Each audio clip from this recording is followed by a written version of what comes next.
सरकार के 1 साल पूरा होने पर पाली के बांगड़ कॉलेज में जिला स्तरीय कार्यक्रम का आयोजन हुआ, जिसमें प्रभारी मंत्री झाबर सिंह खर्रा समेत कई अधिकारी शामिल हुए। लेकिन इस कार्यक्रम के बीच से एक ऐसी तस्वीर सामने आई जिसने हर किसी को हैरान कर दिया।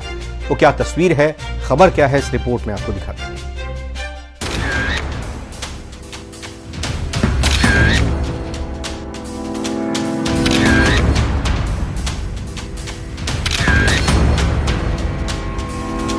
तस्वीर खुद ब खुद बयां कर रही है कि ये कौन सी जगह है और इसका इस्तेमाल किस लिए किया जाता है। लेकिन ये क्या, यहाँ उन कपों की धुलाई हो रही है जिनमें चाय पी गई और अब और लोगों के लिए इन्हें साफ किया जा रहा है।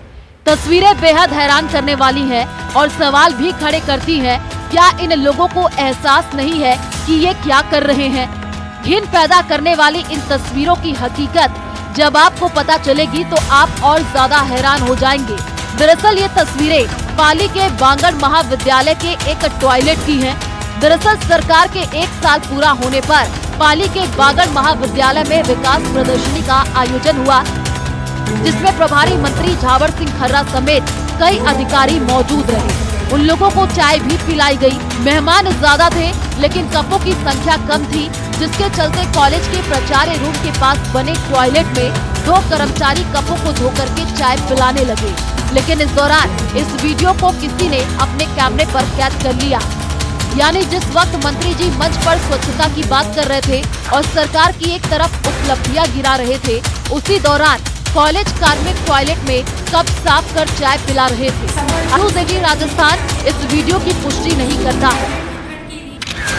Bureau report, news 18 Rajasthan.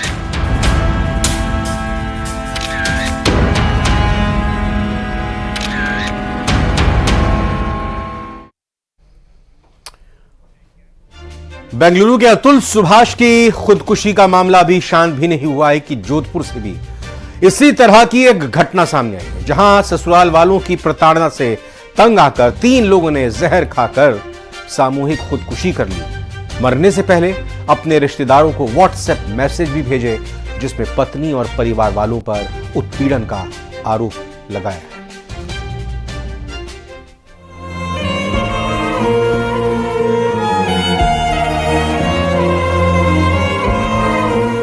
प्यारे पिंटू भाई, हम तीनों की मौत की सजा भाई की पत्नी नीतू कंवर, गांव मंडला और उसके पापा लाल सिंह, भाई हुकुम सिंह और सरमन सिंह को जरूर दिलाना। हमको पिछले 3 महीने से बहुत परेशान किया गया। इस पोटली में शेर के नाखून वाले चेन हितेंद्र सिंह बावड़ी की है, उनसे बात करके उनको दे देना। मेरी मौसी और मौसा जी को इस चेन में से 2 लाख रुपए देना। मेरे घर जाकर मेरी कार लेना, जो रुपए आए उससे बिगमी गांव की गौशाला में दान कर देना। नवरत्न और प्रदीप के ये आखिरी शब्द बयां कर रहे हैं कि दोनों प्रताड़ना के किस दौर से गुजर रहे थे और शायद यही वजह है कि उन्होंने अपनी मां भंवरी देवी के साथ 10 दिसंबर को सामूहिक आत्महत्या कर ली, जिसके बाद पीड़ित परिवार वालों ने दोषियों की गिरफ्तारी तक शव उठाने से इनकार कर दिया। इस बीच पुलिस ने मृतक नवरत्न और प्रदीप के मामा लाल सिंह की शिकायत पर नीतू कंवर और उनके पिता लाल सिंह, भाई हुकुम सिंह और श्रवण सिंह के खिलाफ केस दर्ज किया। साथ ही तीनों लोगों को पूछताछ के लिए डिटेन भी किया गया।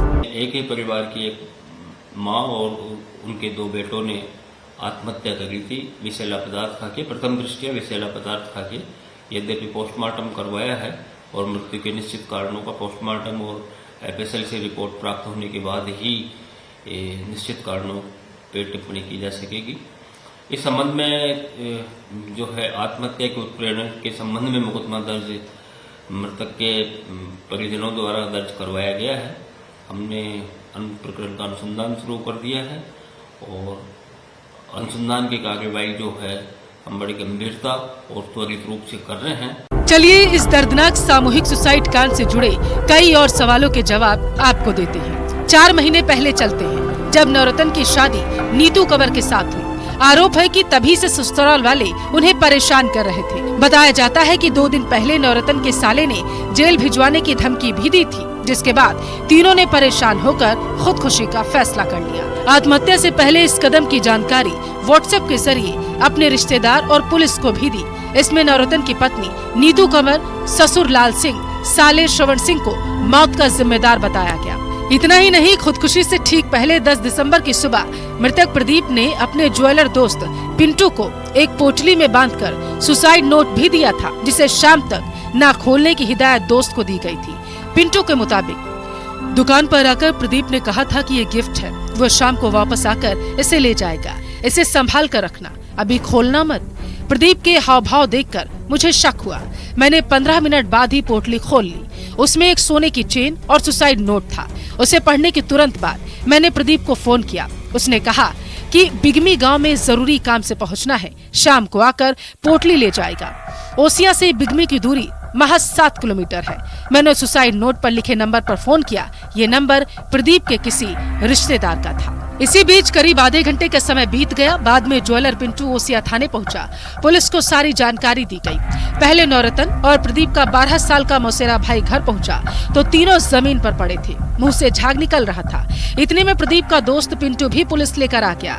ग्रामीणों की मदद से उन्हें हॉस्पिटल लेकर जाया गया, जहां डॉक्टर्स ने उन्हें मृत घोषित कर दिया। नौरतन, प्रदीप और भंवरी देवी तीनों अब इस दुनिया में नहीं। अब बिगमी गांव के लोग इनकी अंतिम इच्छा को पूरा करने की कोशिश में लगे हैं, ताकि उनकी जमीन को गौशाला में दान किया जा सके और आरोपियों को उनके किए की सजा मिल सके। लेकिन जिस तरीके से बेंगलुरु के अतुल सुभाष के बाद जोधपुर में ससुराल वालों की प्रताड़ना से तंग आकर 3 लोगों ने सामूहिक आत्महत्या की, वो सभ्य समाज को सोचने पर मजबूर करता है कि आखिर हमारे सामाजिक रिश्ते किस दिशा में जा रहे हैं। क्या वक्त आ गया है कि दहेज विरोधी कानून में कुछ बदलाव किए जाएं? जोधपुर से न्यूज़ 18 राजस्थान के लिए चंद्रशेखर व्यास की रिपोर्ट।